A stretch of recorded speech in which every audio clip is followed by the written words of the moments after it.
પંચમહાલના ગોધરા શહેરમાં લુખ્ખાઓનો આતંક જોવા મળે છે। ધોળા દિવસે બાઇક ઉપર આવેલા કેટલાક શખ્સોએ આતંક મચાવ્યો હતો અને જાહેરમાં રોફ જમાવતા હોય તેવા દ્રશ્યો પણ સામે આવ્યા છે। જો કે લુખ્ખાઓના આતંકની સામે લોકોમાં ભયનો માહોલ પણ જોવા મળે છે। સહજાનંદ સોસાયટીને બાનમાં લીધી હતી। રહેણાંક મકાનમાં અજાણે ઇસમોએ તોડફોડ કરી અને તમામ સરસામાન સહિત 2 બાઇકોમાં પણ તોડફોડ કરી હતી। કાછિયા પટેલ પરિવારના 4 વ્યક્તિઓને માર માર્યાનો પણ આરોપ લાગી રહ્યો છે।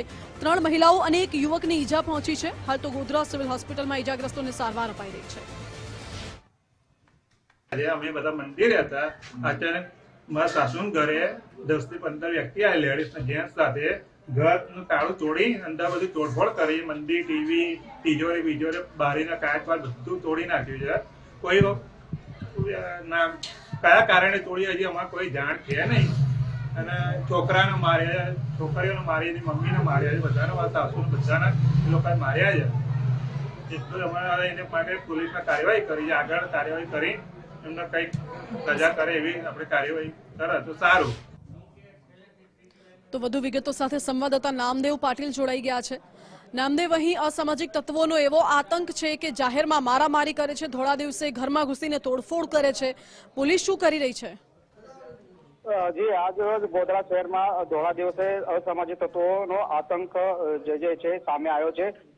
મળતી માહિતી મુજબ બાઇક પર આવેલા 10 થી વધુ અજાણ્યા ઇસમોએ ગોધરા શહેરમાં આવેલી સહજાનંદ સોસાયટી છે, સોસાયટીમાં બારમાં લીધી હતી અને સહજાનંદ સોસાયટીમાં આવેલ રહેણાંક મકાનમાં અજાણ્યા ઇસમોએ તોડફોડ કરી પરિજનોને માર માર્યો હતો।